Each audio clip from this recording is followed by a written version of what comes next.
കൂട്ടുകാരെ, അസ്സലാമു അലൈക്കും വറഹ്മത്തുള്ളാഹി വബറകാത്ത്. ഞാൻ ഇന്ന് വന്നിട്ടുള്ളത് ഒരു കൊച്ചു കഥയുമായിട്ടാണ് കേട്ടോ.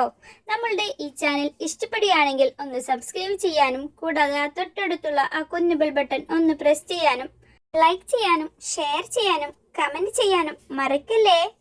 അസ്സലാമു അലൈക്കും വറഹ്മത്തുള്ളാഹി തആല വബറകാതുഹു. ബിസ്മില്ലാ വൽഹംദുലില്ലാ അസ്സലാത്തു വസ്സലാമു അലാ അഷ്റഫിൽ മുർസലീൻ വഅലാ ആലിഹി വസഹ്ബിഹി അജ്മഈൻ. അമ്മാ ബഅദ്. എന്റെ പ്രിയപ്പെട്ട കൂട്ടുകാരെ, ഉസ്താദുമാരെ, രക്ഷിതാക്കളെ, നാം എല്ലാവരും ഒരുമിച്ച് കൂടിയത് ഈ അവസരത്തിൽ ഞാൻ നിങ്ങളോട് ഒരു കൊച്ചു കഥ പറയാം. കഥയുടെ പേര് ഒരു വൃദ്ധയായ മാതാവിന് ഖിദ്മത്തെടുത്ത മകൻ അള്ളാഹു നൽകിയ വലിയ അനുഗ്രഹത്തെ കുറിച്ചാണ്. ഒരിക്കൽ മൂസാ നബി അലൈഹിസ്സലാം അള്ളാഹുമായി സംസാരിക്കുകയായിരുന്നു. അപ്പോൾ മൂസാ നബി അലൈഹിസ്സലാം ചോദിച്ചു, ഓ നാഥാ, എന്റെ സ്വർഗത്തിലെ കൂട്ടുകാരൻ ആരായിരിക്കും? അപ്പോൾ അള്ളാഹു താല പറഞ്ഞു, ഓ മൂസ, നിന്റെ സ്വർഗത്തിലെ കൂട്ടുകാരൻ ഗ്രാമവാസിയായ ഇറച്ചി വെട്ടുകാരനാണ്. മൂസാ നബി അലൈഹിസ്സലാം പ്രസ്തുത ഗ്രാമത്തിലേക്ക് യാത്രയായി. ധാരാളം മലകളും തോടുകളും താണ്ടി പ്രസ്തുത ഗ്രാമത്തിലെത്തി. അവിടെ എത്തി അന്വേഷിച്ചപ്പോൾ മൂസാ നബി അലൈഹിസ്സലാം അന്വേഷിച്ചു വരാൻ മാത്രം ഒരു സ്വാലിഹായ ഇറച്ചി വെട്ടുകാരൻ ഈ ഗ്രാമത്തിൽ ഇല്ല എന്നായിരുന്നു മൂസാ നബി അലൈഹിസ്സലാമിന് കിട്ടിയ മറുപടി.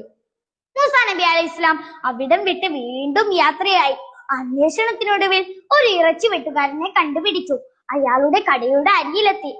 ഇതല്ലായിരിക്കും എന്റെ സ്വർഗത്തിലെ കൂട്ടുകാരൻ എന്ന് കരുതി മൂസാ നബി അലൈഹിസ്സലാം കുറച്ചു മാറി നിന്നു.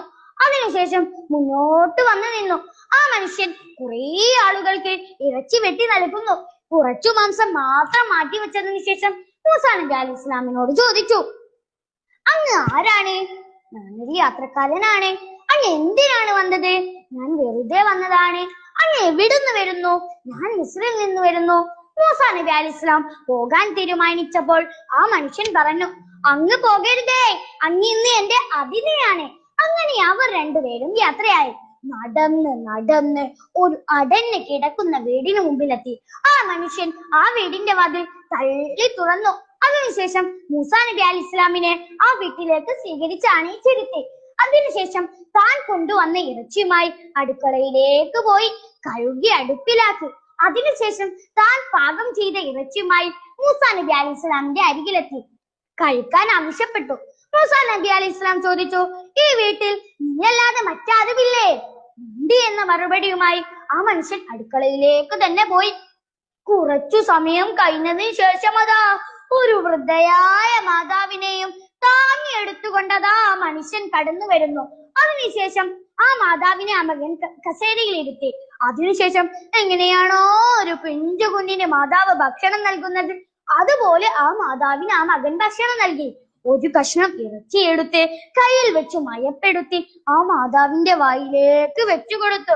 കുറച്ചു വെള്ളമെടുത്ത് ആ മാതാവിന്റെ വായിലേക്ക് ഒഴിച്ചു കൊടുത്തു. പിന്നീട് കുളിപ്പിച്ചു, പുതുവസ്ത്രമണിയിച്ചു. ആ മാതാവ് കിടന്ന സ്ഥലത്തെ എല്ലാ വിസർജ്യ വസ്തുക്കളും വൃത്തിയാക്കി. അതിനുശേഷം ആ മകൻ വെളിയിലേക്ക് പോയി. ആ സമയത്ത് ആ മാതാവിന്റെ അധരങ്ങൾ എപ്പോഴും ചലിച്ചു കൊണ്ടിരിക്കുന്നത് മൂസാ നബി അലൈഹിസ്സലാമിന്റെ ശ്രദ്ധയിൽപ്പെട്ടു. എന്താണ് ആ പറയുന്നതെന്ന് മൂസാ നബി അലൈഹിസ്സലാം ശ്രദ്ധിച്ചു നോക്കി. എന്താണ് ആ പറയുന്നതെന്ന് അറിയാമോ സഹോദരങ്ങളെ? യാ റബ്ബനാ, എന്റെ ഈ ശോചനീയാവസ്ഥയിലും എന്നെ സംരക്ഷിക്കുന്ന എന്റെ പൊന്നു മോനെ സ്വർഗത്തിലെ പ്രവാചകനായ മൂസാ നബി അലൈഹിസ്സലാമിന്റെ കൂടെയാക്കണേ എന്നായിരുന്നു ആ മാതാവിന്റെ പ്രാർത്ഥന. ഇത് കേട്ടപ്പോൾ മൂസാ നബി അലൈഹിസ്സലാം സന്തോഷഭരിതനായി. ആ മനുഷ്യനെ അടുക്കലേക്ക് വിളിച്ചു പറഞ്ഞു, മകനെ, ഞാൻ ആരാണെന്ന് അറിയുമോ?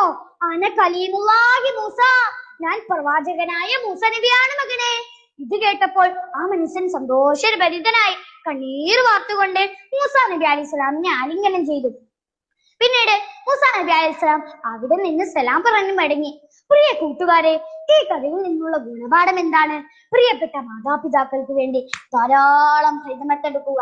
അവരുടെ ദുആക്ക് തീർച്ചയായും അല്ലാഹു തആല ഉത്തരം നൽകും. മാതാപിതാക്കളുടെ പൊരുത്തവും കിട്ടിയ മക്കളിൽ അല്ലാഹു നമ്മെ എല്ലാവരെയും ഉൾപ്പെടുത്തട്ടെ എന്ന ദുആയോടെ ഈ കൊച്ചു കഥ അവസാനിപ്പിക്കുന്നു. അസ്സലാമു അലൈക്കും വറഹ്മത്തുള്ളാഹി തആല വബറകാതുഹു.